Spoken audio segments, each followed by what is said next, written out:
The New York Jets have made a final decision on whether or not they should bench Aaron Rodgers, who is hurt.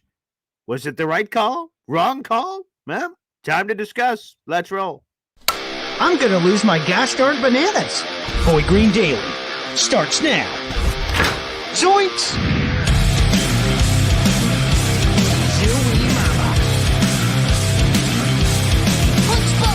I made it clear that my intention was to play, and my intention was to play for the New York Jets. You're fucking wrong!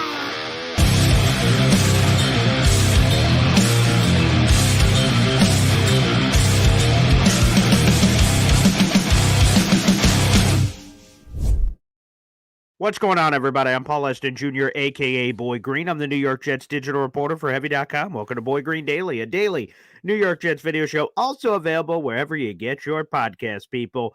And before we get to our special guest here on the program, we have MFC gifting a membership right off the top rope. We appreciate you. Mother_effing_chew, baby. Now, I'm not sure the word I want to use here for this person that was just gifted a membership. Poetic, perhaps? But a Patriots fan, Brandon Roberts, was just gifted a membership to the Boy Green Coffee Club after the Jets lost to the Patriots 25-22. Football gods and YouTube gods, you have a cruel sense of humor. But thank you, MFC, for gifting that bastard a membership to the Boy Green Coffee Club. We appreciate you. So, Brandon Roberts, welcome to the family, I guess. All right, with that being said, let's go to the phone lines because every Wednesday we talk to our resident Jets reporter from Athlon Sports. That is Nick Pancake Feria here on the show. What's up, Nick? How's everything going, guys? Great to be back on. So, it's been an interesting last 7 days, certainly in Jets world, and also you. I see you've embraced the new pancake nickname. You've embraced this new identity, this new breakfast choice. Well, listen, I love pancakes, blueberry pancakes, chocolate chip pancakes. I make breakfast for my wife every day on the weekend. I make pancakes for her. So, what's not to like about pancakes?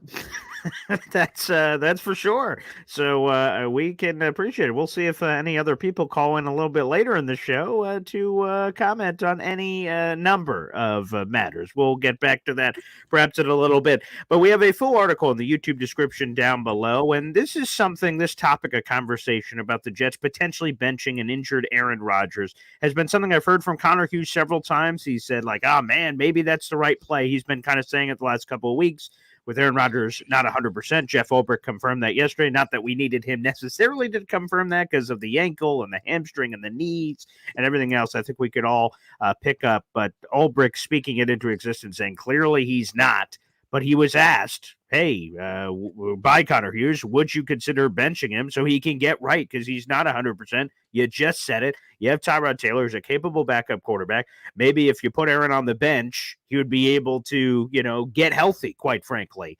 And he said, no, not at this time. So the Jets will stick with Aaron Rodgers for this Houston Texans game. Is that the right decision?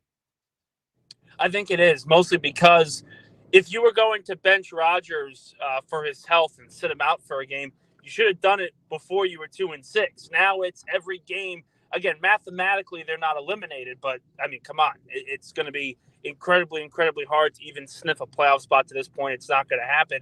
So you want to have your quarterback be on the field as much as possible. Now, the positive is that Aaron Rodgers yesterday spoke and said that he is healthy. He used a little remedy from Thomas Morstead, cayenne pepper and water. I've never heard of that before in my life, so I'll take Aaron's word for it if it's actually helped him or not. But whatever has been ailing him, the ankle, the hamstring, he says that it's fixed now. He feels great, feels better than he has the last couple of weeks. So he has the right to be able to play and start a quarterback for the Jets on Thursday, because that, again, is another must-win. The season isn't technically over, even though, most people would agree. It's essentially on life support right now. Nick, I did a Bing search on this cayenne pepper water situation. Apparently, it does have some sort of healing properties for people that are ailing. And a variety of ways. But like you, I had never heard of that before. And when he started the answer about, well, actually, Timo, aka Thomas Morstead, actually hooked me up with something that he's been using. Everything legal, of course. And I'm like, oh God, what is this? What is he about Here to we say go next? again. I know. I was like, oh God, what is this? Hey, Aaron, you've actually been randomly selected for a drug test. I don't know why, but you've been randomly selected. I felt like that call was about to come in there. So let me ask you, with this new cayenne pepper potion of some sort, is that the magical elixir to turning around the 2-6 New York Jets? I don't know if it's enough to turn around the 2-6 Jets, but it could be enough to turn around this offense. I mean, against the Patriots, you heard a couple New England players talk about how just immobile Aaron Rodgers Yeah. was in the pocket. And it's not a good thing to have when you're a quarterback who's made his career off of extending plays, not necessarily running like some of the scramblers, but extending plays in the pocket, getting outside and making a throw downfield. It's very damaging when you don't have that skill set in your repertoire. You look at Ben Roethlisberger towards the end of his career. He had been banged up so much throughout his career that he was a shell of himself the last final years. He couldn't move outside the pocket. He couldn't break some of these tackles, these pass rushers tackles throughout a game. And it really affected the Steelers offense going down the stretch in every single consecutive year that he was playing, even when they made the playoffs. So I'm not saying that it can't save the Jets season. It's just that at 2-6, you have to go 8-1 essentially to be a part of this conversation in the playoffs. And 8-1, has this team showed any evidence to prove that they can pull off that kind of run right now? Rodgers certainly has in his career, but we don't know how healthy he's going to be after Thursday. He may be feeling great right now, but how is he going to feel after another couple of rushes, a couple of hits from Will Anderson and Danielle Hunter? Yeah, which is absolutely true. And so, can you explain this to me, Nick? Because again, I'm an idiot, and I like to say that at the beginning of anything. But Vegas is very smart, and they have big, shiny buildings from all the people who walk in there saying, "Oh, I know what's going on here." Let me make sure I get the updated line here, because I don't want to spread inaccurate information here, but. Let me make sure I check. We're about to have it here. Okay, let's see the game for Week 9 to kick it off. Okay, it is okay. So ESPN Bet has a different number, but long story short, the Jets opened up as a 3-point favorite. I had the Vegas Insider line, and then yesterday they were still a 1.5, 2-point favorite. The Texans are 6-2. The Jets are 2-6. MetLife Stadium, Jets losers of 5 in a row. Like, Nick, how do you explain that? Again, ESPN Bet currently has the Texans as a 1-point favorite. That's still crazy. But, like, I was looking at the Vegas Insider numbers yesterday. Those are what we use for our radio show that we make all the picks on and everything. And, yeah, the Jets were still a 3 or 2-point favorite. What the hell is going on there? So I'm not a betting man. I would assume Vegas is looking at last season, how they dominated the Houston Texans with Zach Wilson at quarterback. And more importantly, why were the Jets able to do that against Houston? Well, a lot of their top receivers weren't playing in that game. I believe Nico Collins got hurt. Obviously, C.J. Stroud left the game later on in the contest. Well, going into this matchup, Stephon Diggs is out for the year, and Collins isn't coming back. So while we all expect Houston to be much better than this 1-point line moving forward, and it's kind of crazy to think about the Texans being an underdog in this game, against a team that hasn't learned how to win and is currently on a 5-game losing streak. The reality of the situation is that's probably where Vegas is thinking. They didn't beat the Jets last year when the Jets had lesser talent, and they are as banged up now as they were in that contest. Okay, that makes sense. So I just have to get this off my chest. This was almost the theme of the show, but I feel like I've been beating a dead horse about this. How in God's green earth is Greg Zuerlein still a member of this team? I just don't understand. He has 6 field goal misses. That is the most in the NFL. The Jets apparently did some Vince Papale invincible workout yesterday morning at, MetLife Stadium. Jeff Ulbrich, when he was set to speak, I'm like, okay, now we're going to get the news. Here we go. And he goes, well, we're having a sleepover, and now the workout's going into tomorrow. And I'm like, tomorrow? Why do we need a second day? What in the bumbling hell is going on at One Jets Drive? Why does Greg Zuerlein still have a job? what is up with this multi-day workout thing for kickers? What else do they need to see? Did Zerline do so well that they're like, well, we need to see another day of this to see if he's really better than these other guys? Like, what's going on here, Nick? Well, first off, Zerline's now dealing with a leg injury, so that's just adding to the list of confusion when it comes to New York's kicker. But I will bring up a point that no one's really talking about here, that everyone keeps pushing. Everyone wants a new kicker. Everyone needs to see a replacement for the Jets kicker. Yes. Are we sure that the players that have been brought in are looking good, are producing well, are beating out Zerline in this kicker competition? I think there's a legitimate conversation to be made and a legitimate point to be made that if the Jets have not made a decision on kicker and they have not moved on from Greg Zerline, it's a sign that this team has brought in a bunch of kickers and none of them are performing well to this point. Again, things can change. Maybe the workout today goes well for someone like Riley Patterson. But if they haven't made a move now, with all the problems that they have had with Greg Zerline as a kicker, maybe this is a sign that the kickers brought in just aren't that good to begin with. And they are struggling, so they're getting a second day to sort of regroup and see which one comes out and looks better than the others for Thursday. Okay, so I'm kind of curious. So let's talk about this Greg Zerline injury thing for a second. And for our audio-only listeners, yes, I used quotes. Jeff Ulbrich spoke yesterday afternoon, and he made no note of a Greg Zerline injury. Then the injury report comes out, a few hours after Ulbrich speaks, and now there's a mysterious Zerline injury to his non-kicking leg, and that's kind of, he didn't mention that. When could that have happened? That seems a little bizarre. And I heard Rich Cimini's speculation on ESPN.com. He has these little kind of like update blurbs in the Jets channel where he has like a little paragraph or something on something, and he says that something that could happen, his prediction was Greg Zerline goes to IR. You get to keep him on the roster. You get to put him cryogenically frozen for the next 4 games and allow him to potentially figure out. He didn't say any of this. Now I'm speculating, but you allow him to figure out whatever weird mojo has to happen here. Because again, he only missed 3 kicks off last year. He had one of the best kicking seasons the Jets have ever had in franchise history. Obviously, we haven't seen that kind of chutzpah so far this year. So I'm curious your reaction to this injury. And then also that other piece of the puzzle there that potentially could be placed on IR, which means the Jets wouldn't have to cut him. They would just be granted an additional roster spot for the next 4 weeks to potentially bring in one of these kickers. What are your thoughts on that? I think it's certainly within the realm of possibility. You obviously have to wait and see what happens with these workouts here today.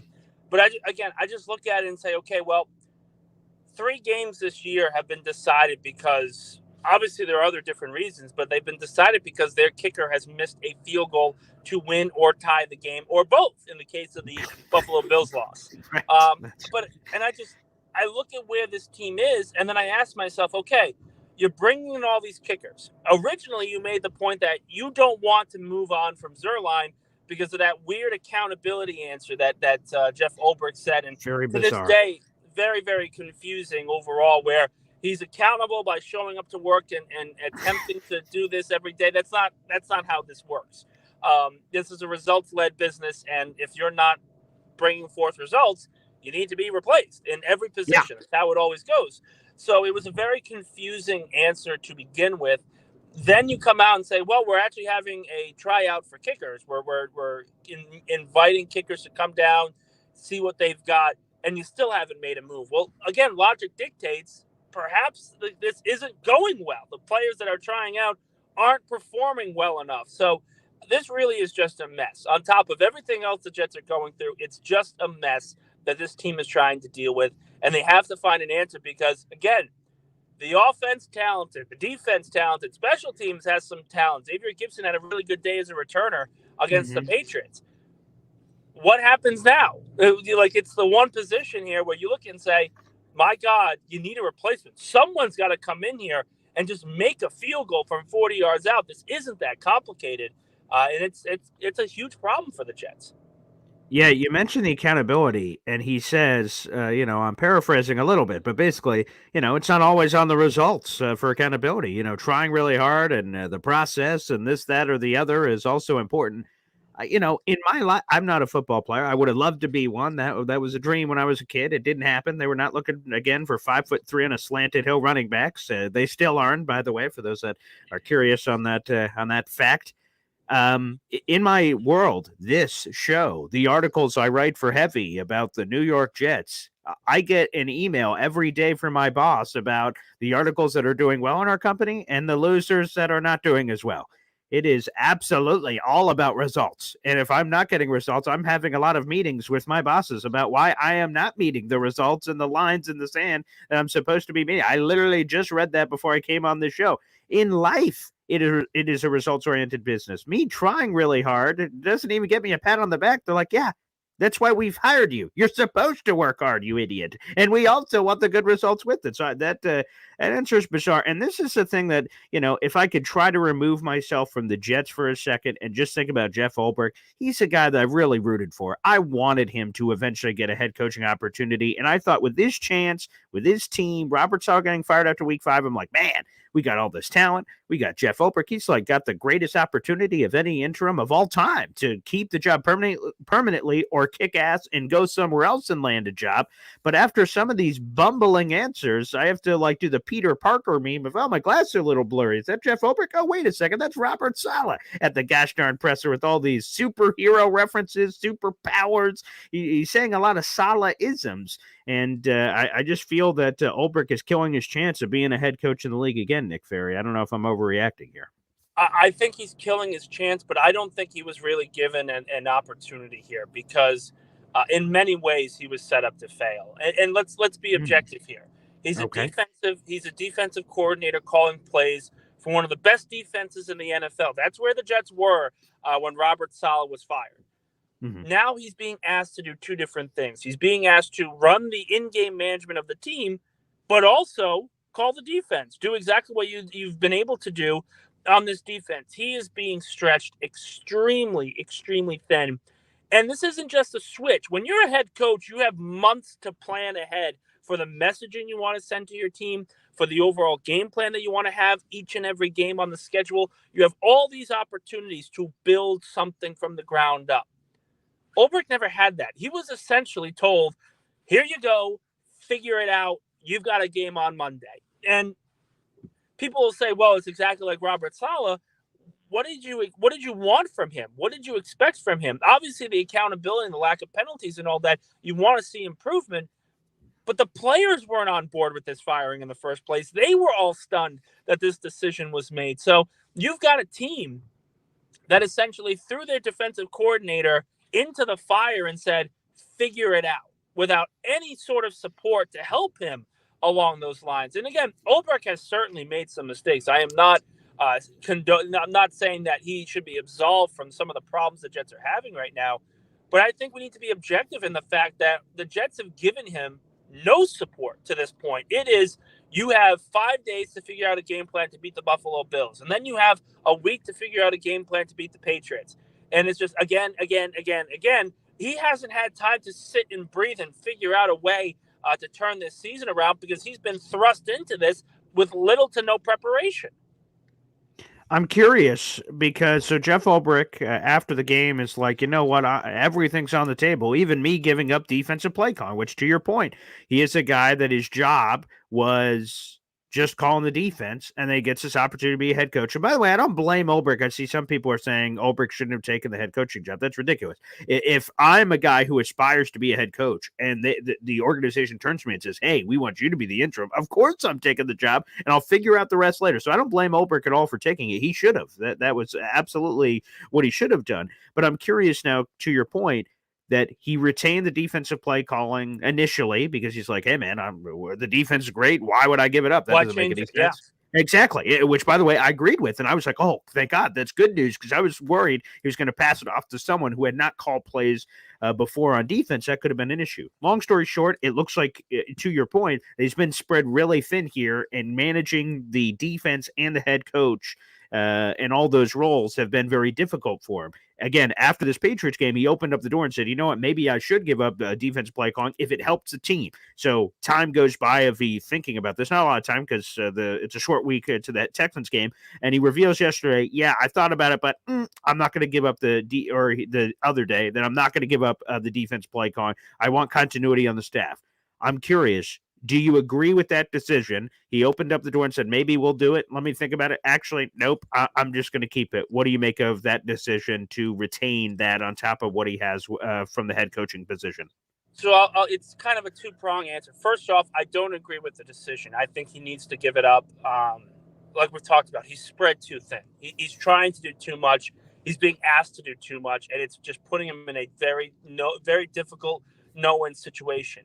Now, I feel he should give up play calling. He's not wrong to want to have some continuity. The Jets have changed their offensive play caller. The Jets have changed their head coach. The Jets have made so many changes to the roster and coaching staff. Why make another one just for the sake of, oh, hey, we should try this out because we're 2-6 and throw the dart at the dartboard, see where you can land. You need some continuity in this league, and you need some chemistry being built. The answer Ulbrich gave, I completely understood. Doesn't mean I agree with it, but certainly it's just when you have a head coach, when you're hiring a head coach on the interim basis, you need to make sure that he has support, whether it is hiring someone or having someone there to help him with in-game management, helping him on the play calling side. Whatever you do, whatever that decision is, you have to give him support.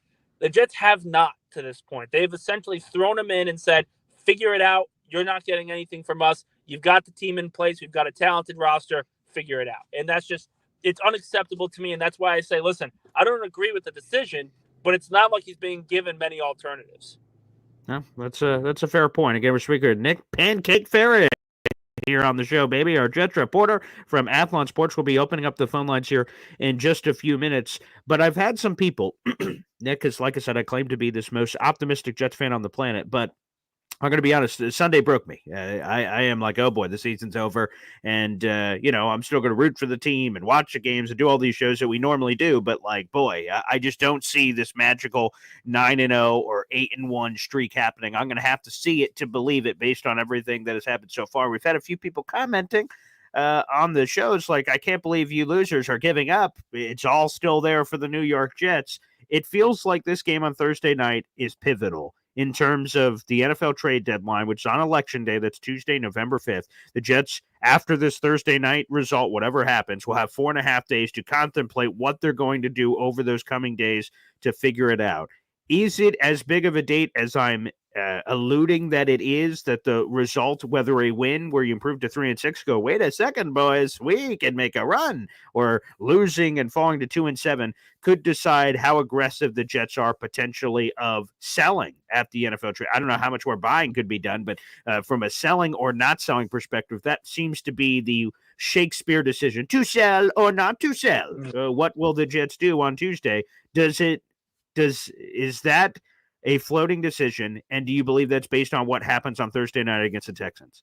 So I do think that's the case. They're waiting to see what happens with Houston. I don't think it should be, though. I mean, even if they were to pull off a win against the Texans, 3-6, the cards are stacked against you even more. And you look at it and say, well, everything's right in front of them. And there are Jet fans that are correct. They have everything in front of them. They've got, 8-9 games left. If you win 8 to 9 of them, you'll have a chance to make the playoffs. Has this team showed any ability to win close games? Find ways to win games that are ugly. Find ways to put up points, put up over 30 points in a particular game. They haven't done it. They have not shown that ability as an organization. They have no idea how to win. And there are going to be fans that try to sort of bring themselves back and say, hey, we beat the Texans. We can do this. We can turn this around. But if you look at the rest of the AFC, the Baltimore Ravens right now are in the wild card spot. They're not first in the division. Oh, that's crazy. Yeah, right. They just traded for Deontay Johnson. They're a lot better now. The Denver Broncos are 5-3. The Steelers are 6-2. The Colts are 4-4. You've got a lot of teams in front of you that are playing really well or really solid that are going to be buyers at the deadline who, by the way, have the tiebreaker over you in the AFC. So it's not just a matter of going 8-1, 9-0, or whatever it is. You need to make sure that a lot of these other teams are losing games. And yes, any team can go on a slide just as much as a team can find a way to win and go on a winning streak. But at the end of the day, this deck is stacked completely against the Jets right now, and it's their fault. It is their issue that they have to solve. They lost to the Denver Broncos. They lost to the Pittsburgh Steelers. All these problems are right in front of them in terms of what they did to cause this. So even with the win against Houston, I'm looking at this team and saying, I think there should be a soft sell. I think that conversations about Tyron Smith, Tyler Conklin, DJ Reed, these players that aren't going to be returning to the team next season need to be had, because even at 3-6, you lose another game. The season's just as over as it was when you lost to a one-win Patriots team. It's not like they walked in on the road and played the Bengals or played the Packers and lost a hard-fought game where they didn't play well, but they played a good team. You walked into the worst team on the planet right now with nothing in terms of receiving, nothing in terms of offensive line, and their defense had given away some of their best players on the market. And you still lost. Why is that not the barometer to show that this team needs to be selling, not a full rebuild, but what I call it is a small sell-off. Get rid of these expiring contracts and get as much draft capital as you can. Yeah, the Jets are 2-6 at this point. If the draft started today, they would have the number 4 overall pick in the 2025 NFL Draft first round. The only 2 wins they have are 2 of the 3 teams that are in front of them in the 2025 NFL Draft order. Those New England Patriots, who they beat once, and the Tennessee Titans, who they beat the other time. The only other team in front of them is Carolina, who they don't play this year. So, things have been a little bit choppy from that perspective. Again, everybody, we appreciate the 400-plus people that are in the room right now. Make sure you guys like the video, hit subscribe, show your support. Feel free to join the Boyd Green Coffee Club. You can do so in the YouTube description down below. If you enjoyed the show, feel free to do so. And the phone lines are now open. That is the pinned comment on YouTube. That's youtube.com/BoydGreen25. Do you have a question for Nick Pancake Faria? Okay, a breakfast suggestion, perhaps, for the menu, what you should be eating this morning. Feel free. All of those questions are welcome. Again, if you're watching on Facebook or Twitter, which we appreciate, on Heavy on Jets and Twitter @BoydGreen25, we appreciate you, but you have to hop on over to YouTube to be able to call into the show, which, again, is the pinned comment. With that being said, we have someone who apparently just had pancakes this morning. EZ joins us here on the show. What's up, EZ? Yeah, man. What kind of pancakes? Plain pancakes? What do we got there? Okay. Ooh, a nice pancake. Okay. They were good. Right. They were good. Not too Did you shabby. put anything in them? Yeah, did you put anything in No, your I pancakes? didn't have any fruit or chocolate or any of that stuff. Okay. But right. they were just some sugar-free syrup and good to go, you know. Okay. Yeah, delicious. Wonderful. Healthy breakfast. Yeah, that's what I've heard. I got I have some coffee. Actually, I'm out of coffee. I got to make some more. Okay. That's the only problem with the little Keurigs is if you want like 2 or 3 cups are a pain in the ass, and I'm too cheap to buy the thing, so I use these little replaceable plastic things and I refill them. So. Oh, all right. Well, different strokes. They work good. Right. Okay. I respect it. So, Anywho, Nick, I agree with you on a small sell-off, and the guys that I would sell off was, first off, we have Olu Fashanu. So let's get rid of that, our left tackle who's screwing up. Somebody's going to need a tackle. Those are the hardest guys to find mid-season, quality tackles.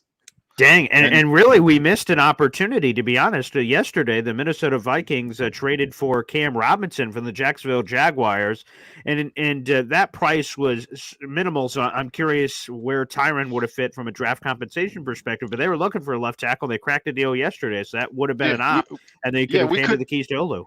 Yeah, we could trade Tyron Smith and then ask Bakhtiari if he wants to, come in on a small just as a fill-in guy, just in case, and put Olu at left tackle, because we're probably not going to make the playoffs. Although, it doesn't mean that other teams can't get injuries. Look, I'm not optimistic about this. Okay, I'm being realistic, but I know the Jets enough to know the Jets that they're going to do shit that we don't expect. So. Yeah, we could go on a win. Yeah, we could go on a 5-win run and then be 7-6, and then all of a sudden, then screw up again, just just so that he could just pound our heart one more time before the season's over. Just because the Namath curse is alive and well. I believe it. Yeah. The thing is, I do not want Joe Namath to have to die for the Jets to win. Yeah, maybe he can go and do a couple of Hail Marys at church and try to get rid of the curse for us. Yeah, right. I don't know. Maybe we could put Joe. Maybe the Jets should hire like a voodoo master from Haiti and bring him up here and just and smudge the locker room with sage and whatever the hell he can do and try to fix Joe. I know I'm talking stupid, but nothing else has worked. I mean, what the hell? That's true. That's true, Easy. Have you or Nick Ferrier ever seen the show Supernatural? Have you ever? Yeah, I've seen it. It was cool back when I was a child. Yeah.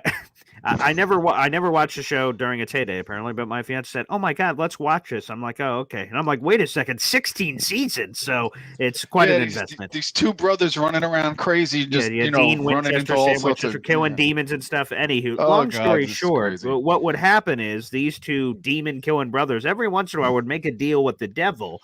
And, the deal would be whatever. And then later, like, oh, actually want to change that deal if we can. And they try to barter with the devil. So that's kind of what I want to do for Namath. Like, yeah, we got the championship. That was pretty cool. But can we kind of renegotiate the terms? That, to me, would be sort of interesting. But real quick, I also want to say this because FL Phil 98 asked, does Tyron Smith have a no trade clause? Let me make this clear. There are only about, 2 players in all of football.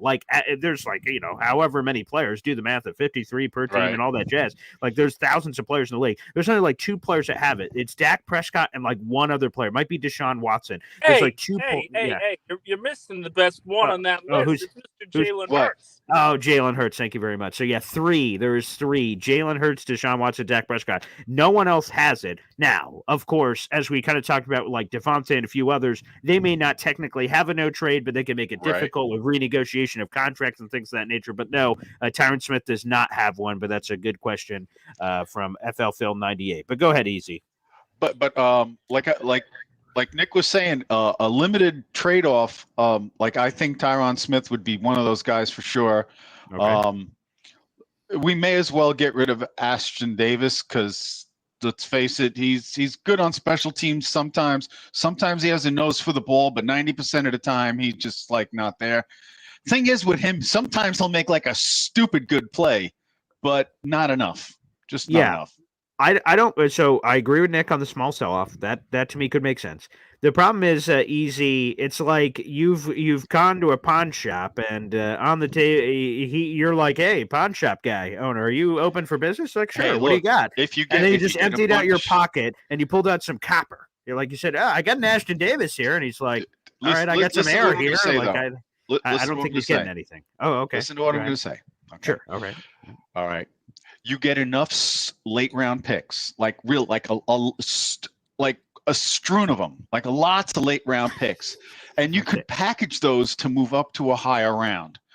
I remember Green Bean one time did this mock draft. It was hysterical. He did this mock draft one year, and everything was trade back.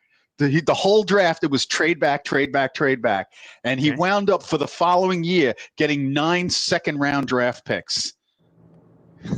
That's like something out of Madden. Yeah, that I'm afraid, and also I said, no, I'm just saying, but I get that's an extreme. But you trade this guy for a 5th rounder, you trade this guy for a 6th rounder, you trade another guy for maybe a 7th rounder.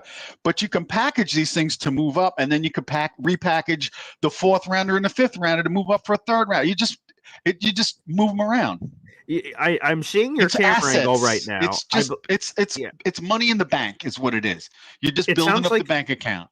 It sounds like you have another room in your house with a lot of rubber bands and newspaper clippings. You're like, well, if you just grab this 2025 7th and the 2024 6th and you combine those and turn those into a 3rd, then you transfer to a 4th, and then you do the elevation of the zip and the boop and the bop. There's a lot going on. Not my job. I just think of shit. Let the pros figure out what to do with it.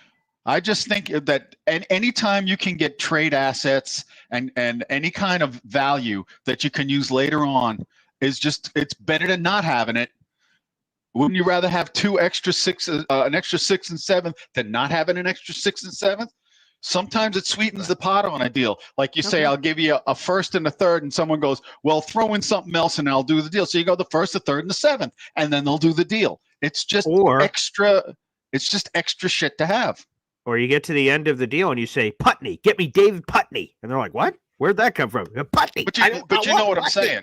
No, I get what you're saying. I want Putney. That's what I want. Yes. But well, what was that? What was that joke that they had? The kid from college that they were running last season. What was that? I don't know. There was this running gag that was on the Jake Asman show about this kid from college. Oh, Knoebel, right? Knoebel, yeah. Yeah. That was the funniest thing. It was stupid as hell, but it was the most hysterical thing. They had it on Sports Center. They had it on Get Up. All these stupid things. Shows were running with it. It was hysterical.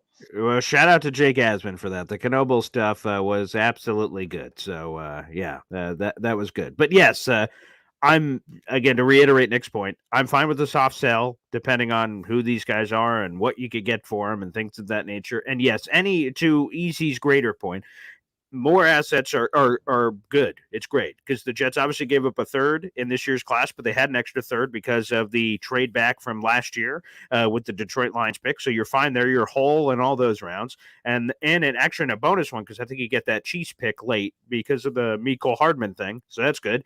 And then next year, you're missing that third because of Hassan Reddick. So you will need eventually a pick to fulfill that at some point. So, yeah, let's see potentially what they can get.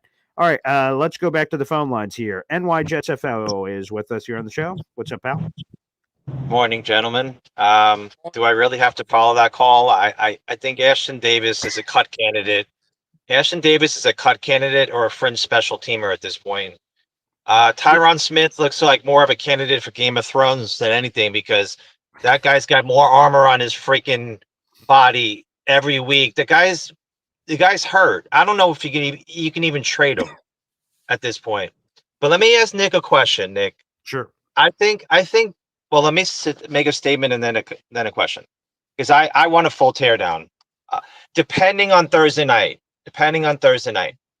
if we go in there and we lose 38-6, in order to attract a high level person, I propose to Paul, Nick, to trade Sauce Gardner and possibly Garrett and have 3 number ones for the new GM to build your team in the way they want to build it. Okay. And I actually propose to go to the freaking Georgia and get every player from there or Alabama, wherever you got to do to rebuild, but you got to build out from the trenches out, Nick. We don't need a number one corner if we have Morgan Moses and a hurt ABT. How are we going to have a semblance of an offense without an offensive line? You know what I'm saying? That's my basic question. Go ahead, sir. Here's the thing, and I've said this before on my show. I've said this everywhere. Every executive, every scout, everyone that I've talked to around the National Football League says that you need 5 positions, 5 roles need to be secured if you want to be a championship team. You need a franchise quarterback, obviously. You need a stalwart left tackle, your top offensive lineman as your left tackle. Then you need a number 1 receiver. After that, you go to the defense. You need a quality number 1 pass rusher. And then you need a number 1 corner.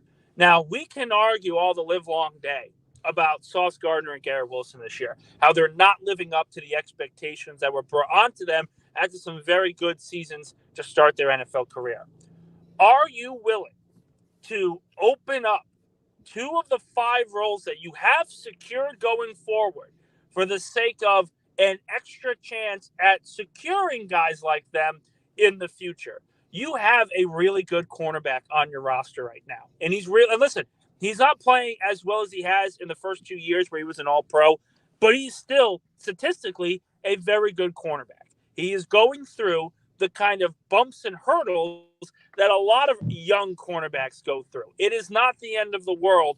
And Sauce Gardner is not suddenly a bad cornerback because he's going through it right now. What it means is he's in a little bit of a slump that all young players go through. Every corner has gone through this. It's not like Darryl Ridgewell and was unstoppable from the very beginning. He had his bumps and bruises as well.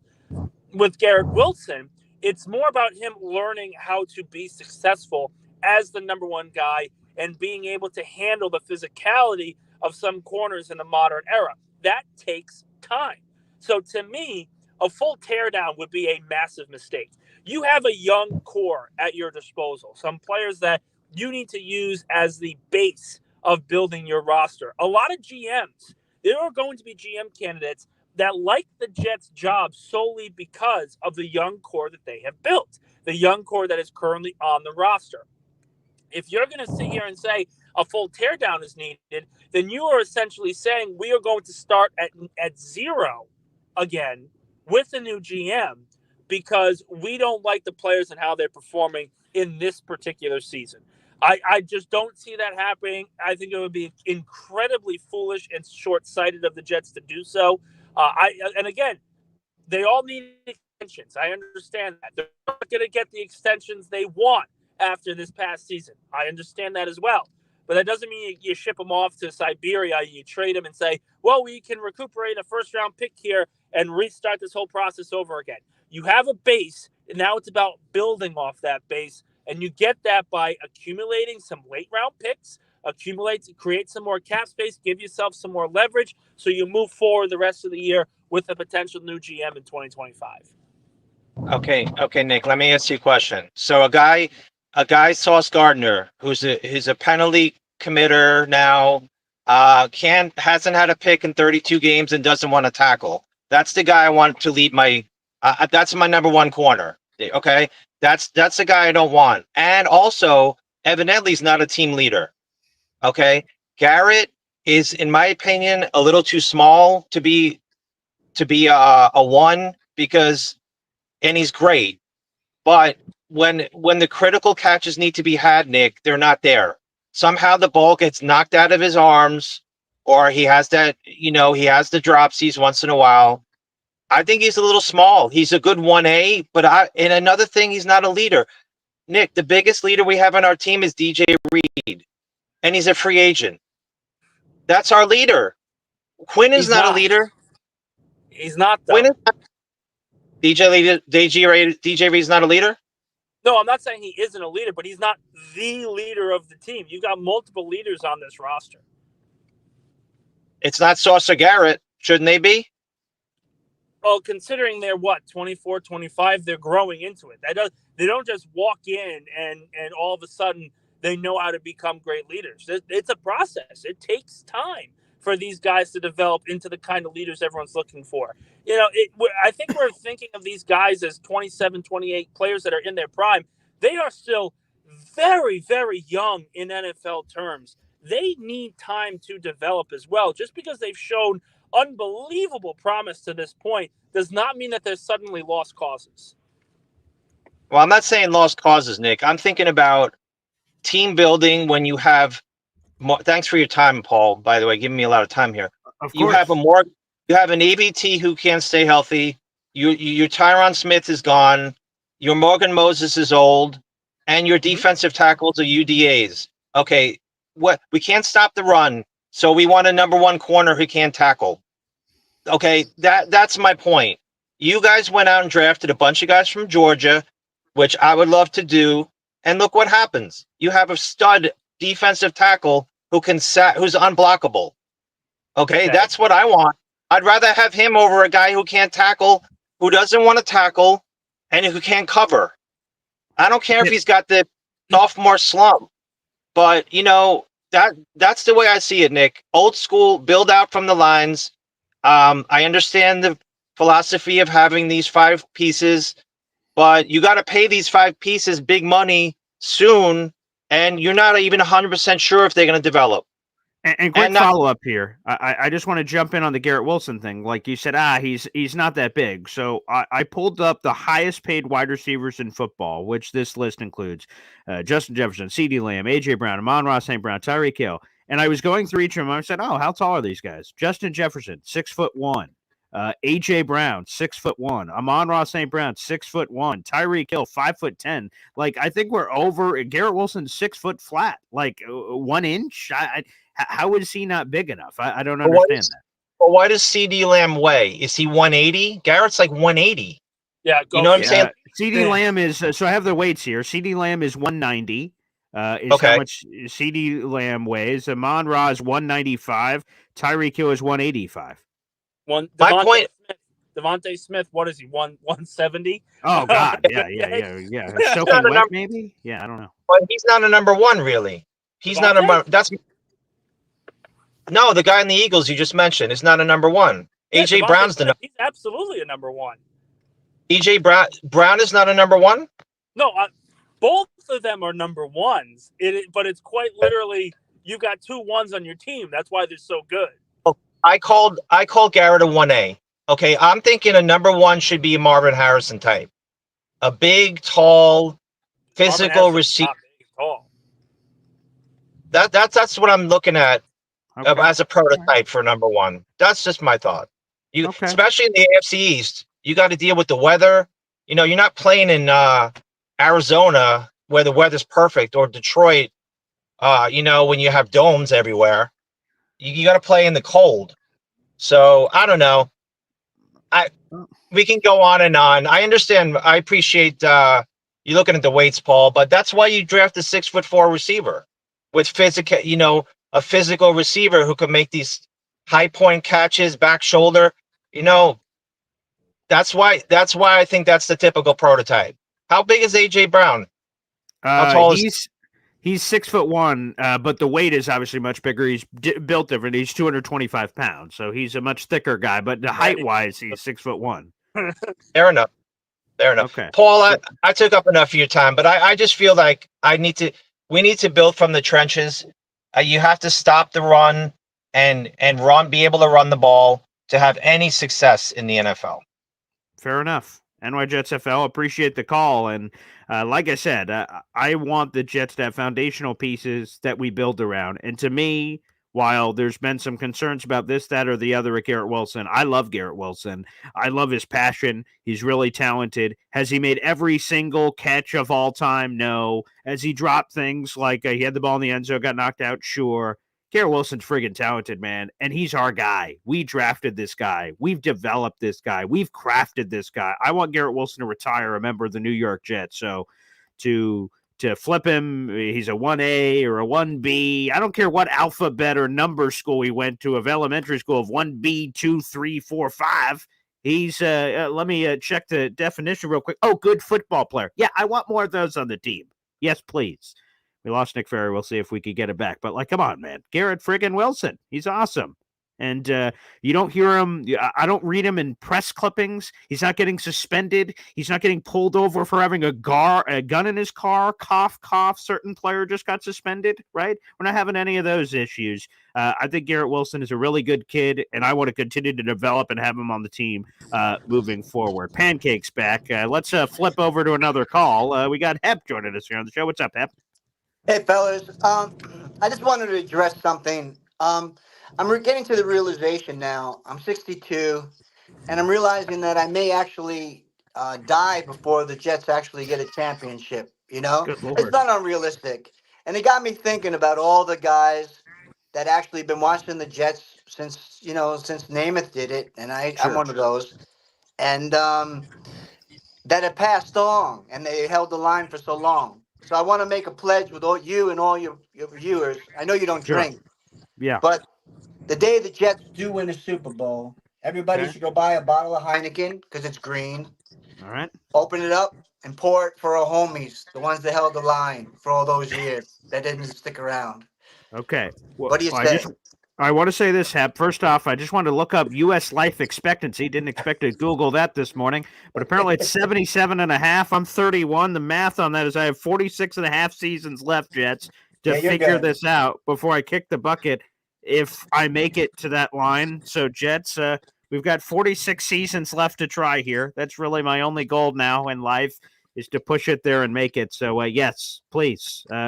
Drink anything. We should pour one out for all the people that have been sticking through this team through all the trials and tribulations. There's no question about it. But Hep, it's going to happen. It's going to happen. Come on. All right, guys. Remember, that's the promise. We pour one out for all our homies. There you go. Joining us here on the show.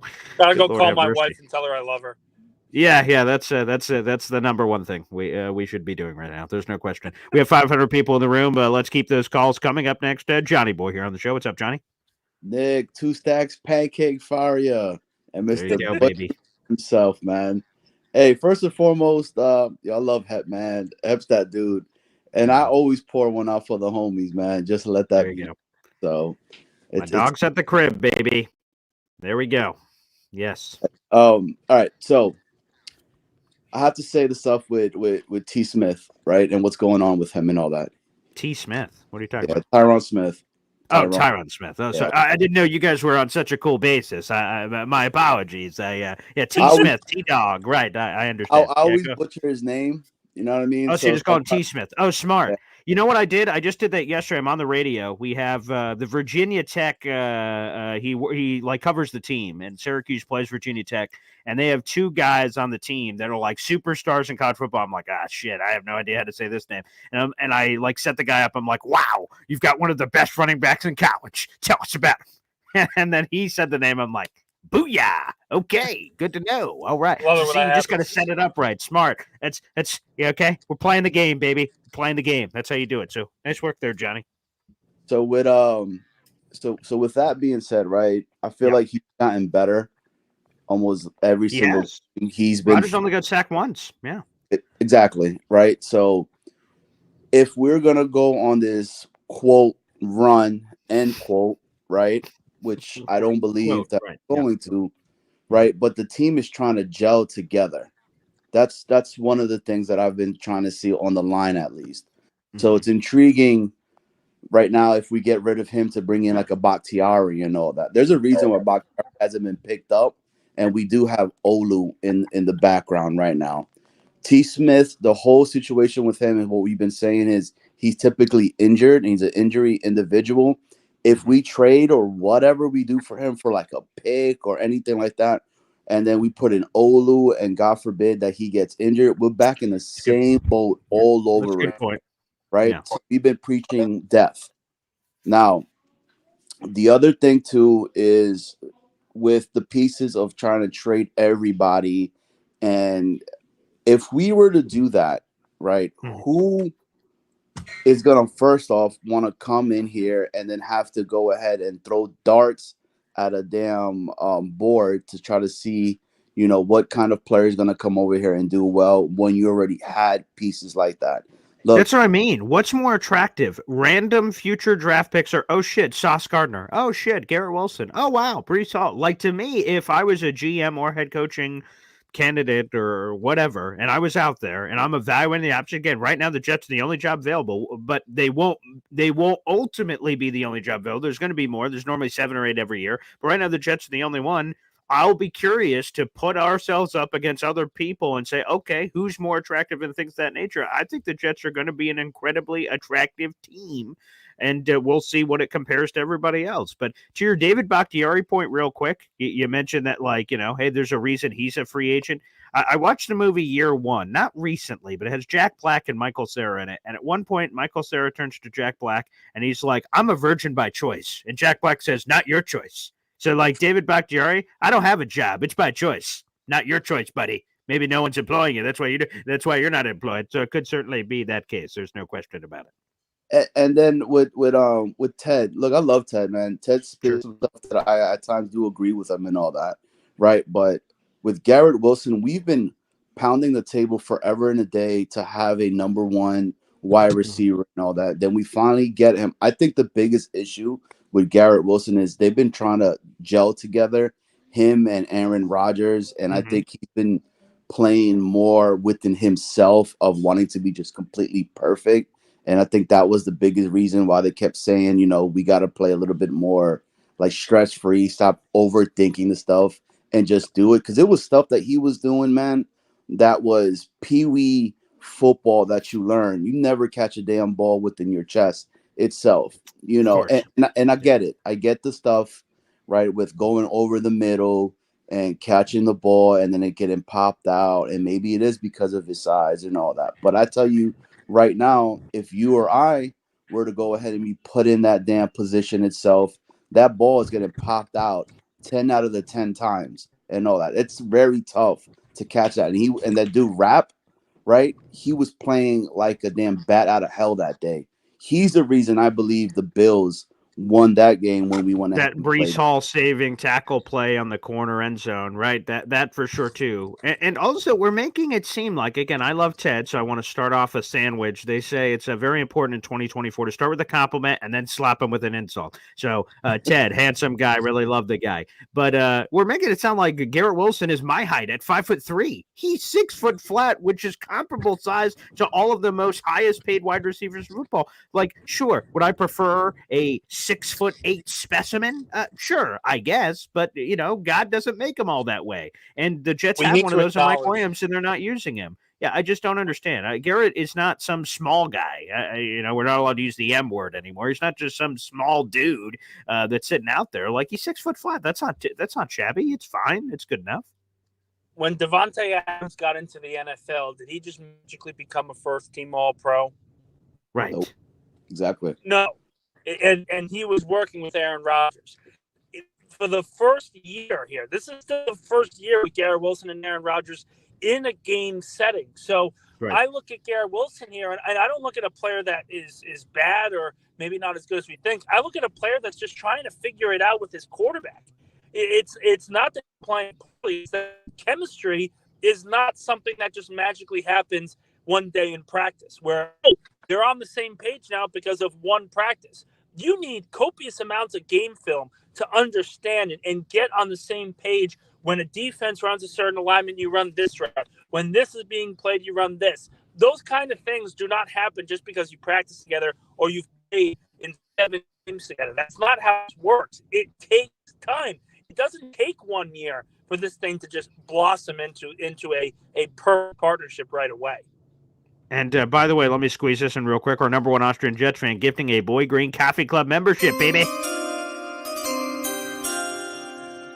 Dan Philcox, you're now a member of the Boy Green Coffee Club. Shout out again to our number one Austrian Jet fan. And we're now 91 members away from Phil getting his well-deserved emoji. But go ahead, Johnny.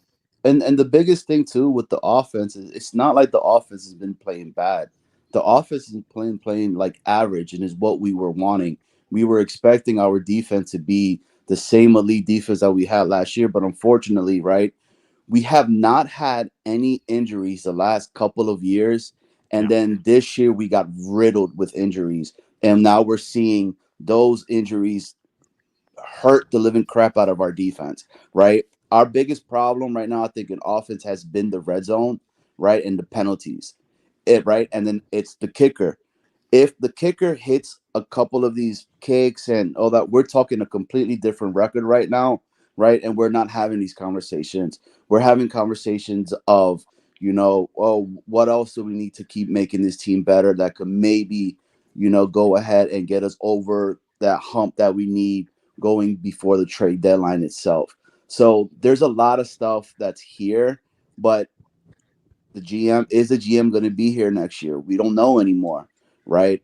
Which, do I think he did somewhat okay? Yeah, I think he did somewhat okay, but I also think, right, he's done bad. But record's a record. But right.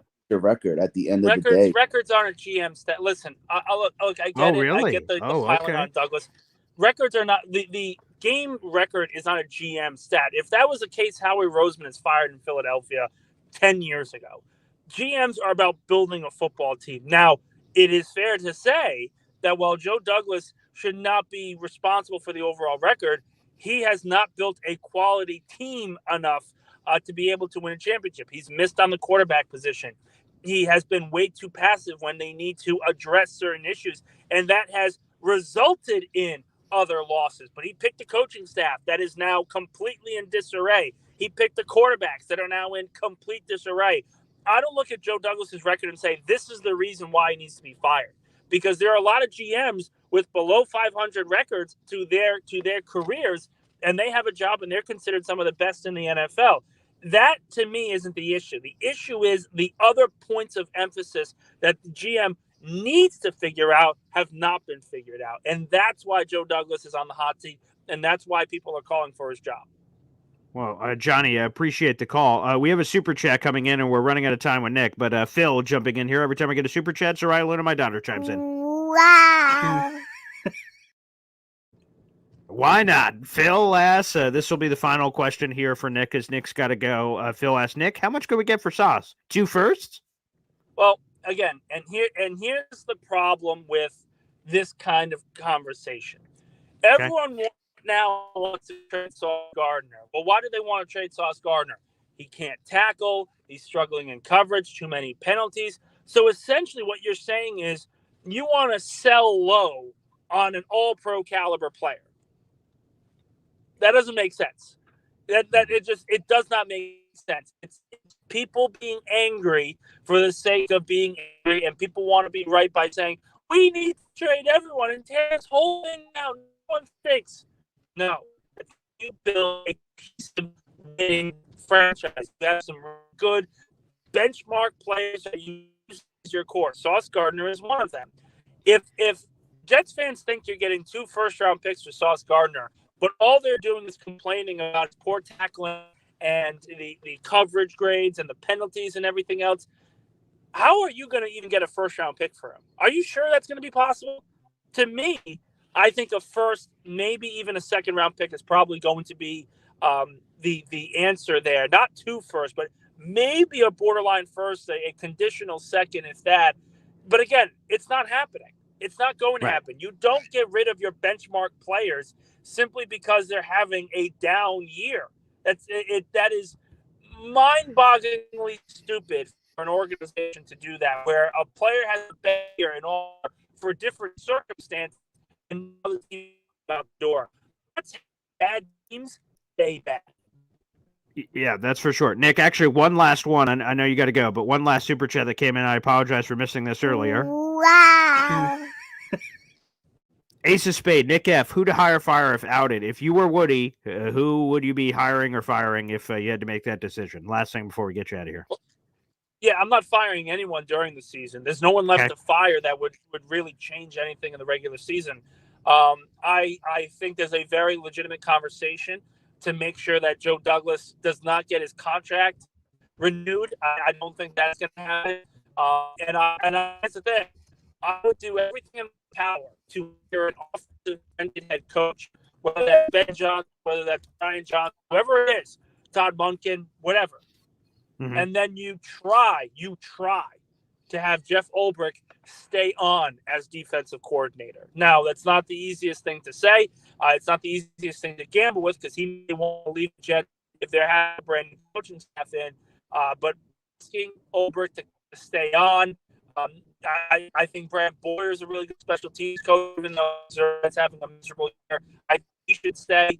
It's really transformed this offense and transforming in the management of this team to what it needs to be. But for me, new GM, new head coach, you keep DC because offensive mind head coach is going to focus on specific.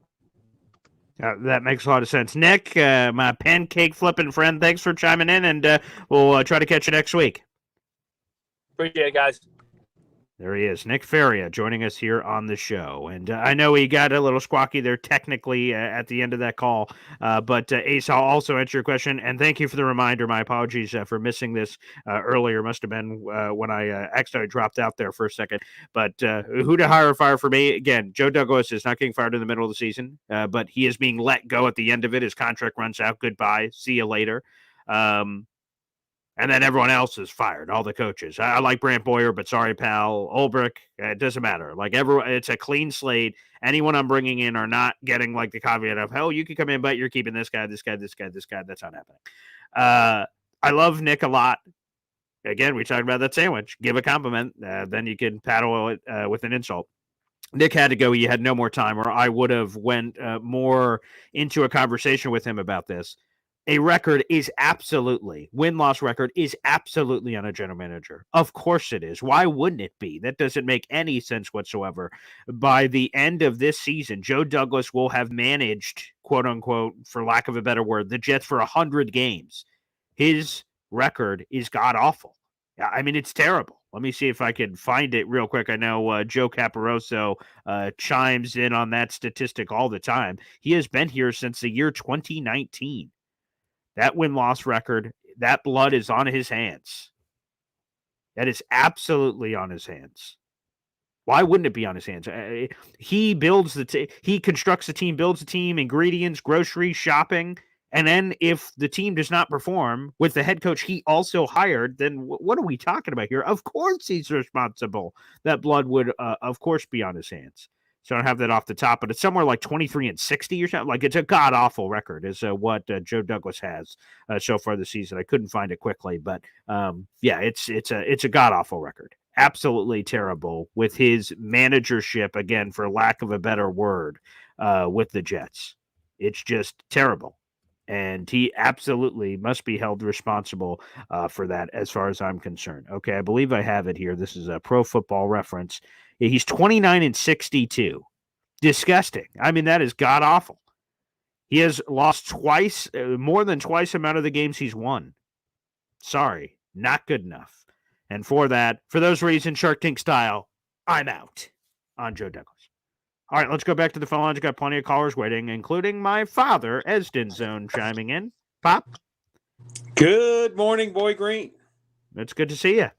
Good to see you. Good to see you. I have to agree with you 100%. Wow. Okay. Can you imagine? Right. Can you imagine if you go to Gordon Ramsay's restaurants? Okay.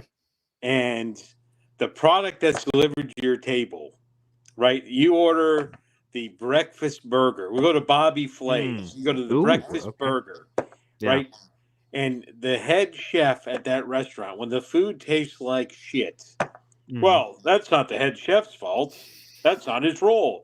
He only hires the people, buys all the ingredients, staffs the place, buys the equipment. Why would he be responsible for what the food tastes like? What? I like Nick, despite his questionable lineage and fandom of the Eagles, but that could be, and I don't want to understate this, that could be the stupidest thing that I've heard of in a long time. How could he not be? Joe Douglas is entirely responsible. You get the good and the bad. We were praising him with your videos. He made some sound moves. However, he also was responsible last year for not cutting bait after 4 plays into the season, right? Last year, what could have been last year is all, in my opinion, on Joe Douglas. Because you could say that Woody didn't let him do this, Woody didn't let him do that. Well, then you go, you know what, Woody? I'm going to do this, or someone else can do it for you, right? Otherwise, because now we're building my resume. Because GMs don't work in the same place forever. And so, and I see this, by the way, like Micro Fox is commenting in here. The ingredients are good, but the chefs are terrible. That's how on the coaches. Joe Douglas hired the coaches. He hired Robert Saleh. So if Robert Saleh sucks, that's on him. It's not like, geez. Like, he drafted Zach Wilson, but Zach Wilson sucked. Well, then that's on his evaluation of the player who sucked. He's responsible. Saleh's responsible. Like, come on, man.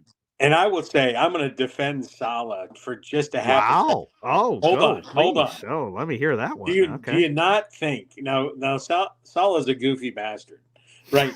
But do you not think for a second, if it was within his power to jettison Zach Wilson, if it had been in his power to pull in anybody, resurrect the dead corpse of Johnny Unitas, I don't even know if he's dead, but to bring anybody in, if you think he could have cut the quarterback and brought somebody in, do you don't think Robert Saleh would have, as he bumbled and stumbled and we're behind Zach? By the way, Zach's benched. His season's done. Oh, we really have the full faith and confidence behind Zach. Those are all things that he said last year as he jerked him all over the place because he was not allowed to bring in another quarterback of quality. He was able to scrape the bottom of people's practice squads. Like people that still right now are bagging groceries at Walmart were on the Jets roster for 10 seconds last year as opposed to going out and getting something done. So 100% Joe Douglas. That's really my main reason for calling him. When he said that, I was like, yeah, let's pour one out. Johnny Unitas passed away in 2002 on September 11th. He died at 69. So R.I.P.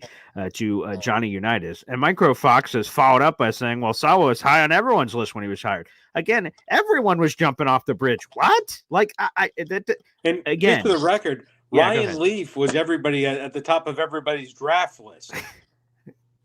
Jamarcus Russell was on the top of everyone's draft list. There were arguments made way back in the day that who was better? Who should you draft? Peyton Manning or Ryan Leaf? How did that work out? And I want to make this clear. I'm not having revisionist history like, oh man, Saul hired the wrong guy. Like he should have hired blah blah blue. No, I wanted Saul. So no. I'm not saying that. But okay, but you have to live with the decision once you hire the guy. The blood is on your hands of whatever he becomes. The person in Ramsland that hired Sean McVay at 31 years of age said that seems kind of dumb. Like he got questioned when he was initially hired, and then it all worked out. And he wins the Super Bowl. It's like, one of the greatest decisions of all time. So you get the benefit and the curse of whatever ends up happening with the guy that ultimately you hired here. So again, that blood is on his hands. The overall record is on his hands. All that blood is everywhere, and that is 100% on Joe Douglas, which is why his tenure with the Jets will run the rest of the season, and then he will no longer be an employee of the Jets. All right, one thing. Okay, all right, one thing. One thing from yours and Woody's show yesterday. Oh, okay. I have a coaching candidate that neither one of you mentioned that I think would make an immediate impact. He would be hard to get, immediate impact. You go get him. It would be the turning point in Jets history. Wow. Okay, that's bold. Okay, lay it on us. And I guess this is a tease for this weekend, but go ahead. Peyton Manning. Come on. Peyton Manning is responsible for Adam Gase. He apparently called Woody Johnson. Adam Gase is the guy, and that was apparently the final Peyton Manning to push him over. I'm telling you, Peyton Manning. Okay, yeah, I'm sure that's going to hit. Save that one for the weekend. I'm sure people are really going to appreciate it. Oh my God! Thanks, Bob. Appreciate it. Peyton Manning. Peyton Manning. Come on, man. Jet fans hate Peyton Manning for the Adam Gase thing and also blowing him in the late 90s. Actually, I'm going to go back to school. Screw you, dick. Like, come on, man. That is not going to be well received at all. Peyton, man. What the? I didn't, when he said, it's someone that might be hard to get, and you guys didn't mention him, I'm like, oh shit, who'd we miss? Oh, Peyton Manning? Yeah. Okay. We didn't miss anybody. All right. Back to the phone lines. You got Alan here on the show. What's up, Alan? Good to see you. Paul, are you sure that was your dad saying Peyton Manning? Are you kidding me? Please. I think he's hit his head too many times on that light socket above his head. Okay? No, thank you. Okay. Yeah. No interest. Thank you very much. Here is my point. There are too many Jet fans who have been so traumatized by past GMs like McCagnon and Idzik that they are willing to settle for a D- GM in Joe Douglas. Okay. It's sad to listen to people defend him at 29 and 62, and they point out 4 draft picks in 2022. They overlook that he picked the wrong coach, obviously. He picked the wrong quarterback. Yep. He picked the wrong left tackle. Yes. He wasn't forward thinking enough last year with Zach. He wasn't forward thinking enough this year with Zerline. Yet people still are on his train. I am boggled by listening to some of these people defend him. People want him re-signed. I've seen it on social media. They want him to get an extension at the end of the year and allow him to both pick the next head coach and potentially the next quarterback. I've seen that noise out there. It is crazy. I am not your optimistic Jet fan, pom-pom Jet fan. Mm-hmm. Even if I was, I would never make comments like that. Never. The guy is 29 and 62. That's awful. How do you defend him? Please. Well, I guess it's easier to defend, right? Nick Ferrier said he's not responsible for the record. So if that's true, then that's a lot easier to defend. Yeah, Nick, you live in my old hometown of Bayside, New York.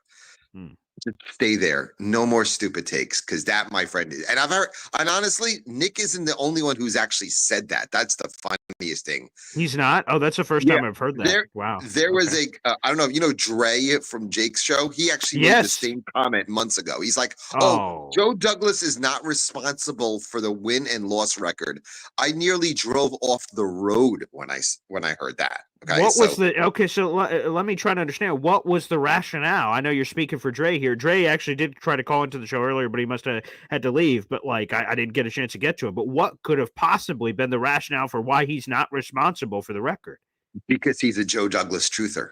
That's pretty much it. Okay. Well, yeah, I guess that's easier. That's the only answer. Can you do me one more favor? Sure. I know you had Trevor Sikkema on the show. Oh, I love Trevor. Yes, please absolutely. get him on again. That podcast yesterday, that was great. Yeah, was phenomenal. And I love Connor Rodgers. I think he is a star right now. I think he has a chance to be a superstar in the business. Please get either of those guys in. That was so informative. I mean, super cool. I never heard of a Mike Borgonzi, but he's a guy I had not either. I was like, wow, okay, Chiefs guy, okay. I did suggest Ray Agnew as a guy, a long shot for the Jets GM yesterday, because he's worked under Brad Holmes. I think his son currently is a pro scout for the Jets. So, that's a connection. Yep. Mm-hmm. So the idea of bringing Agnew in and hopefully trying to bring in Ben Johnson and the combo, and the passing coordinator, I think I've got his name, Taylor or something. I mentioned his name yesterday. I forgot his name. Yeah. Mm-hmm. And one final thing, what Woody said yesterday about Ben Johnson not being qualified, or he doesn't. Yeah. What? Ben Johnson has made Jared Goff into a top 5 quarterback. Simply put, Jared It's Goff funny the credit that gets shared, right? Like, so they have the good offensive line. Jared Goff's done this. They've done this. And then, like, Woody gets to decide who deserves the credit for who, for what, for this, for that. But for other candidates, we're like, oh, obviously this guy gets credit for this, that. I think to your point, and I saw your comment in there. I wish we had phone lines open yesterday so you could have came on. The Jared Goff, like, renovation or call it whatever the hell you want, he was a throw-in in that trade. He's a top 5 quarterback. I mean, he is killing it. I mean, it's unbelievable. How does Ben Johnson not get love for that? And I know he mentioned Brian Flores yesterday. I'll give you 3 words. Ticking time bomb. No interest. He could stay as a DC. I would never hire him as a head coach. That scares me after everything I've heard about him and the players. Oh, hell no. That seems like a volatile, toxic bomb of nonsense. No, thank you. And really, finally, what you mentioned yesterday about Todd Monken, and I agree with you. I would put him up high, but again, he was bypassed for Adam Gase. Do you think he comes back for another attempt? I don't. If the Jets crawl, I do not think so. I think he looks at the situation right now and he's like, I can't believe the owner listened to your father's love of Peyton Manning rather than listening to people in upper management, knowing that I was the right fit. I don't think he will come here. I think there'll be better opportunities for him. But I do disagree with you on one point. Ooh, okay. Again, I don't think the Jet job, especially if Aaron returns, is as glorious a job as you think, because why would a guy come here having to deal with him knowing he has the bat phone straight to the owner? Again, it's all on perception, right? That to me, the attractiveness of it is getting to balance both worlds. Is that if you come in, again, it depends on what the Jets record is, I guess, for the quarterback conversation, but right now they have the 4th overall pick. You get which, by the way, I loved the PFF Stock Exchange ending of the potential of Monken and Cam Moore and all that sounds super exciting. But like to have the Rodgers for now, whatever he's going to be, hopefully, like Brett Favre, right? He was with the Jets, 22 picks, 22 touchdowns. You're like, that sucks. Well, he's washed. And then he leaves. He has 33 touchdowns, 7 picks with the Vikings the next year and has his best year he's ever had at 40, whatever he was. Like, to me, it's kind of intriguing to play in the present world of Aaron Rodgers. Let's win right now. And then also, let's take that quarterback top 5. And now you have both. You have your guy for the future. When Aaron Rodgers inevitably leaves, he has to leave at some point. You have that switch ready to go, and he learned from Aaron. So that's, to me, the perception of the attraction. Also, the other thing I don't know, and I just had the shoulder stroke, what other jobs are there? I have no freaking clue. Is it Jaguars job? Okay. Pass the biscuits, pal. Move to the back of the line. Is there a surprise job that opens, right? Cowboys or Eagles or something crazy? Okay, maybe now we're competing with some bigger fish in the pond that I'm not expecting, but who else is available too, I think, will play a big part. But what I do worry about is Aaron Rodgers has such influence in that organization right now. He might go to Woody and say, you know what? I want to play 2 more years. And then what you tell what the GM says is, I'm not going to deal with this shit. That's why, again, I proposed this yesterday. Sure. If the Jets could get Ray Agnew as their GM and Ben Johnson as their head coach right now, if you could sign it up tomorrow, would you tell Aaron Rodgers to walk and start? I'd have to hear what their plan is for quarterback. If you're telling him to kick rocks, I would say pack rocks. If you tell him to kick rocks, like who? Okay, what about if they have a plan? Fire this guy. Who's the other guy? Say that again. What about if they have a plan? What about if they present a plan like, maybe we can go sign a veteran for a year and draft a Cam Ward, let him sit for a year, and maybe bring in a Winston. I'm not a huge Winston guy. Just bring him in for 1 year. Would you actually do that? Would you say, you know what? The lure of bringing Ben Johnson in overweighs anything about a 41 going into a 42-year-old Aaron Rodgers season? That's what you have to think about. Do you think that Aaron Rodgers has that elite talent left? I worry. I think he's 1 or 2 hits away from being washed, in my opinion. That might even be tomorrow night. You never know. Danielle Hunter on one side, Will Anderson on the other side. He might be a pancake by the second quarter. But again, would you bring Ben Johnson in knowing that he's like, I'll come here, but I want full control and I don't want the quarterback here? That's the question. Yeah, I don't think I'm stuck to anything. Like, to me, if you ask me what I want Aaron Rodgers back next year because I have no idea what door number 2 is. So, to me, I want Aaron. But if you, again, to your point, you present me this plan, I'm like, ooh, okay. I'm not stuck to anything. I want Aaron Rodgers back, but I'm not stuck to it 100%. If a better plan is available, I'm willing to look at other plans. So, yes, I'd be tempted. I'd be like, okay, Ben, step into my office. Let's talk. Let's chat. Let's see if we can figure it out. Paul, it's been a pleasure, and please don't pick the Jets tomorrow. You know you're not going to. You can't. We'll see what happens. Paul, you can't. I know that. Have a good one, man. All right, thanks, Alan, for jumping on the show. All right, let's go. Well, before we go, Jared B gifting a membership, baby. Okay, let's play the chimes. Gator McCluskey. Nah, I couldn't have gone to a better person. Gator McCluskey is now a member, once again, of the Boy Green Coffee Club. We're 90 members away. Thank you to Jared B., our moderator, for getting that in there. We appreciate you. Phil is next on the docket, one of the great supporters of the show. We really appreciate it. And thank you, Jared B., for gifting that membership, baby. Let's go to the phone lines. One of our other legends. It's Ricky New York live. What's happening, Paul? Your dad's probably will not like some of my takes, but in all fairness, I did miss 2 days of work when the hurricane was here. So didn't go to Egypt, but I did miss 2 days of work. So I know that's going to count against me there. That's true. Dock some points. Yeah. Oh man, like, this is probably going to be one of the only times I'll ever say this, but I'm actually kind of glad that I followed Alan. Because, man, Easy and Ted were, way out there, man. I wasn't even going to call in, but I was like, man, I gotta snap this thing back to reality here. Okay. All right. Please do. Yes. It's so funny. Like, Sauce can't tackle. He can't cover, blah, blah, blah. Tyron Smith is hot garbage. Let's trade him. What do you think their trade value is? If we're bitching about them all day long, what are people going to be lining up to trade us for fill in the blank? Exactly. Mm-hmm. And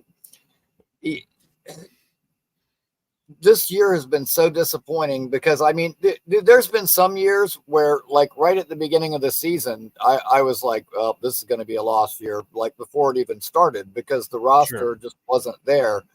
Mm-hmm. Our roster being what it is, to have it turn out this way, it makes it worse. It just makes it so much more brutal. And I feel like we've gotten to a point now where fans can't have a reaction without it being an overreaction. Like, let's try, dude, Garrett Wilson, he still put up back-to-back 1,000-yard seasons with no quarterback. And, he may have had, a drop here and maybe this year hasn't been quite as smooth, but you know what? he's had back-to-back 100-yard games. He's finally starting to show that chemistry with Rodgers is starting to develop some. And just like, the other day, the game with Brees. Oh, well, he should have cut back in. He could have scored that touchdown. Dude had 169 yards. And let me go on record. I hate that word washed. Washed. Yeah. Beat up, whatever. Washed is just such a stupid word. At any rate, yeah. And as far as the sauce thing goes, dude, there's a lot of top corners that don't like to tackle. I mean, one of our beloved former Jets, Antonio Cromartie, what was the big bitch about him? He didn't like to tackle. I mean, that's you get, maybe your Revis or your Rondé Barber, or, there's guys corners that do like to stick their nose in there, but they're kind of few and far between. Corners, Yeah, before the Jets run, folks, San Diego Chargers, then San Diego Chargers Jets. Sean Green goes in the hole. Cromartie's like, business decision, and Sean Green scores the touchdown. And then we traded for Cromartie, and Cromartie was great here. You could be a great corner if you're not this feisty Ronnie Lott style tackler. I think you're right that two things don't have to be mutually exclusive. You don't have to, he's a shoddy tackler, so he sucks. Let's trade him. Like, okay, he could be he doesn't have to be the greatest tackler of all time, but if he does all this other coverage stuff, which, by the way, the numbers aren't too bad this year outside of obvious, we know he hasn't gotten a pick. I do think people are overreacting to that. Yeah, and and the other thing is with Allen, I know what Allen's. I was waiting for Allen to say, who's the Jets job, who's going to want to come here. Let me tell you what. Say what you want about Joe Douglas, okay? Has he gotten all the pieces to come together as a team the way we wanted? No, but he did get the pieces. Okay, these pieces were so good that after we went into Green Bay and beat the shit out of the Packers with Zach Wilson as a quarterback, Aaron Rodgers went, damn, that team's good. All they need is a quarterback. That's where I want to go. Devontae Adams said, hey, my buddy Aaron's there. They got all the other pieces. That's where I want to go. Tyron Smith, which, by the way, all these people that think, Allen's a really smart guy, but he knows what he's talking about. No, Allen, I get it. He looks like a history teacher with the glasses and the know-it-all attitude and stuff. Guess what? He's not. He's not the teacher. He's a substitute. He's the lunchroom guy. He needs a hairnet on his head.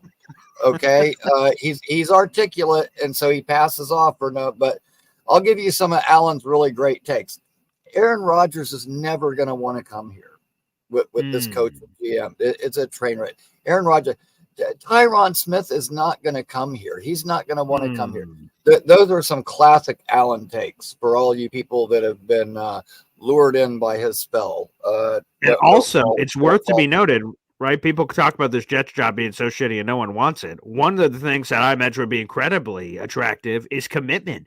Joe Douglas is in his 6th and final year of his contract. He got plenty of time. Robert Saleh was in 4.5 years. Like, all these people get time. Carolina, he's firing people every half a season, for God's sakes. But if you go to the other side of it, it's very interesting that the Jets are pot committed to guys, and that is incredibly attractive. If I'm a guy, he's going to give me 4, 5, 6 years to figure this thing out. Phenomenal. Like, Woody, maybe to a fault, gives people too much time, but I'd rather too much time than too little time. Right. And like I said, with all these pieces, I mean, I guarantee you there's a lot of guys out there that are going to look at the players on this team and say, you know what, I could do something with that. And, whether the Jets are bad, good, whatever, I'll give you 2 reasons that people will want to come here, whether it's the Jets or not. Head coaching jobs are not easy to come by. That's true. Number 2, they pay a shitload of money. That's also true. Yes. I mean, come on. Like, yeah,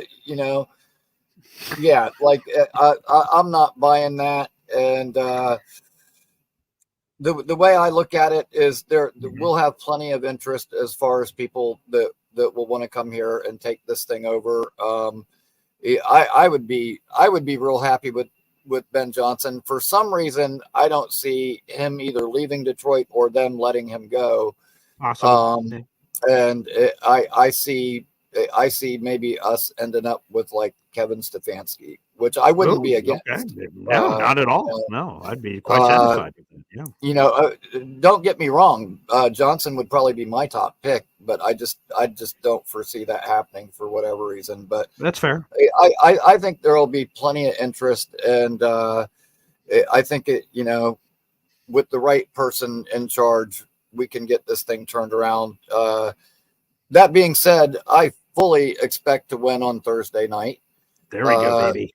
Yes. Because, dude, I mean, just think, back, what was it? It was Zach's rookie year, actually. Mm-hmm. Titans, best team in football. We beat them. Cincinnati got hot later on. Then they were the best team. We beat them. And then we couldn't beat the teams we were supposed to beat. That's just the most Jets thing ever. So, all right, let's prepare for it on Thursday. We already lost to the team that we should have beat. So now it's time to go out and beat the team that we're not supposed to beat, because that's just the way it works. But I haven't been making a lot of calls the last week or two because I kind of started letting the negativity get to me. But sure, last night I kind of focused and started looking at things a different way, and so I'm gonna take that positivity and say this is the time. Now, I'm not saying we're gonna go on a run and win a bunch of games, but I do think we're gonna win this one. All right, beautiful. We already beat this team last year with no quarterback play, and dude, they got no Diggs, they got no Collins. Their passing game has actually been a mess. 100%. They're not the juggernaut that people are making them out to be, and it was just really depressing watching us do what we did on Sunday. And as I'm watching the game, the Lions game was on the TV right next to our game, and I got to see a team doing everything right while my team was doing everything wrong. It was, dude, that Lions game was just insane. Special teams plays. I mean, all three phases were just clicking and firing. And I got to say, after what I saw there, I would say that they're probably clear cut the best team in the league right now. Like it seems that way. It seems that way for sure. They were definitely firing on all cylinders. And, but yeah, so no more of the nonsense that Garrett's not good, Brees isn't good, blah, blah, blah. We've got good players. That's why Aaron Rodgers wanted to come here. That's why other guys have wanted to come here. And that's exactly why a good head coaching candidate will want to come here. And that's all I got to say, man. Looking forward to tomorrow night, and go Jets. There we go. Ricky, I appreciate the call, brother. And let's end on this, a massive YouTube super chat from our boy, Dre Gosh Darn Correa.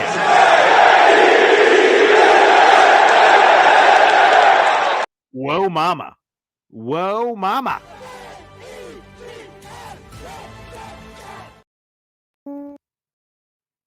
One more time. Wow. Ray Correa with the 20-piece. Thank you so much for this. And he doubles down on that take. Again, Nick Ferrier said the GM record does not go, the win-loss record, does not go to the GM. Allen calling out Dre Correa, and Dre now stepping up with his own take here. Here he goes. A massive YouTube super chat. Thank you so much, Dre. I appreciate this. Quote, I'm so tired of hearing this BS about a win-loss record for GMs. Joe D hired Saleh. Drafted Zach, the consensus number 2. 2022 was a franchise-changing draft. I'm not saying Jody should stay, but front office staff doesn't play. Let's go through a couple of things here. So the drafted Zach, he was a consensus number 2. I agree with that. And then the Saleh being this really attractive candidate. It is true. At the time of these decisions, I'm not playing hindsight. I'm not saying, man, if the Jets didn't draft Zach, they would have drafted Mac Jones, everything would have worked out. That's not what I'm saying. Despite the fact that he was a consensus number 2, Joe Douglas traded away Sam Darnold and stuck with Zach Wilson. That blood is on his hands. Hiring Saleh, who was very attractive as a coach at the time, that blood is on his hands for it not working out. Zach Wilson not working out. The general manager's, record and, namesake is picking a quarterback and then it working or not working. In Washington, Adam Peters, a first-time general manager there in Washington, looks like a genius for drafting Jaden Daniels. He gets the glory and the shame if it works or doesn't work. 2022 was a franchise-changing draft. Sauce was awesome. Jermaine, Breeze, Garrett, all those guys were good. Some of the other handful of picks, Michael Carter II, awesome. He's one of the best slot corners in football. Joe Douglas does not have a batting, record of 0, and that's not what we're saying.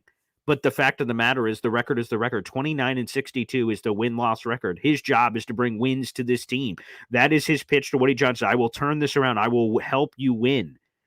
To make it seem like Joe Douglas has done all these things and other people have effed him or Joe Douglas would be this guy is just, it seems wild. Win-loss record is 1,000% on the general manager. I am open to other perspectives, and Dre, I appreciate you sharing your perspective here, and hopefully you could call at a different point this week and we can expound upon this further, because I'm sure there's only so many words you could put in a single super chat. I desperately have to go to the radio station, or else I would like to spend more time on this topic, but the win-loss record is on the coaches. The win-loss record is on the general managers. Their job is to turn this around. He has not taken us to the playoffs. He's had 6 years. He's had over half a decade to turn around this franchise. I've been one of the biggest Joe Douglas supporters for his entire run here, a massive supporter of Joe Douglas. But at the end of the day, this is a results-oriented business. He had 6 years to turn this around. He had the Sam Darnold decision. He traded him. He promised Sam Darnold's parents, I'm going to turn this around for you. He failed. I got Zach Wilson. He's the guy. He failed. I got Robert Saleh. He's the guy. He failed. Every rung failed. Not all of it was a failure. Again, the 2022 draft was awesome. But if we're looking at the scope, 1,000%, it has to be a part of the conversation here, is that, unfortunately, he failed. He failed to do his job, which was to turn around this franchise and be able to do that for us. And right before we leave, I appreciate this. A 5-pack here coming in from Dre Correa, baby, of memberships. Very giving. We appreciate it. Booyah, baby. And real quick, let me read those 5 members to those 5 new members to Board Green Coffee Club. That is JT, King Lowski, welcome back. Matt Lamontague, Cantus Ringy, and Hennessy Heisman are all now members to the Boy Green Coffee Club. And let me update the banner real quick. We're 85 members away from Phil getting his emoji, which we appreciate. So thank you so much, Dre Correa, for both the super chat and the gifting of memberships, Dre. Like I said, we'll have to have a longer conversation about this when I have more time to be able to do so. Like I said, I'm desperately need to run to the radio station. Thank you to the 600 people that are live on the show. Like the video, hit subscribe, spread the gospel. Board Green Daily will be back on tomorrow morning at 7:30, bright and early, for a game day episode, because it'll be Jets Texans. We'll have James Goody on with us. Dre, great conversation. I'm looking forward to expounding upon this with you even further in the very near future. Thank you for helping support the show. God bless everybody, and we'll see you next time. Hope you enjoyed the show. We'll see you tomorrow morning. Take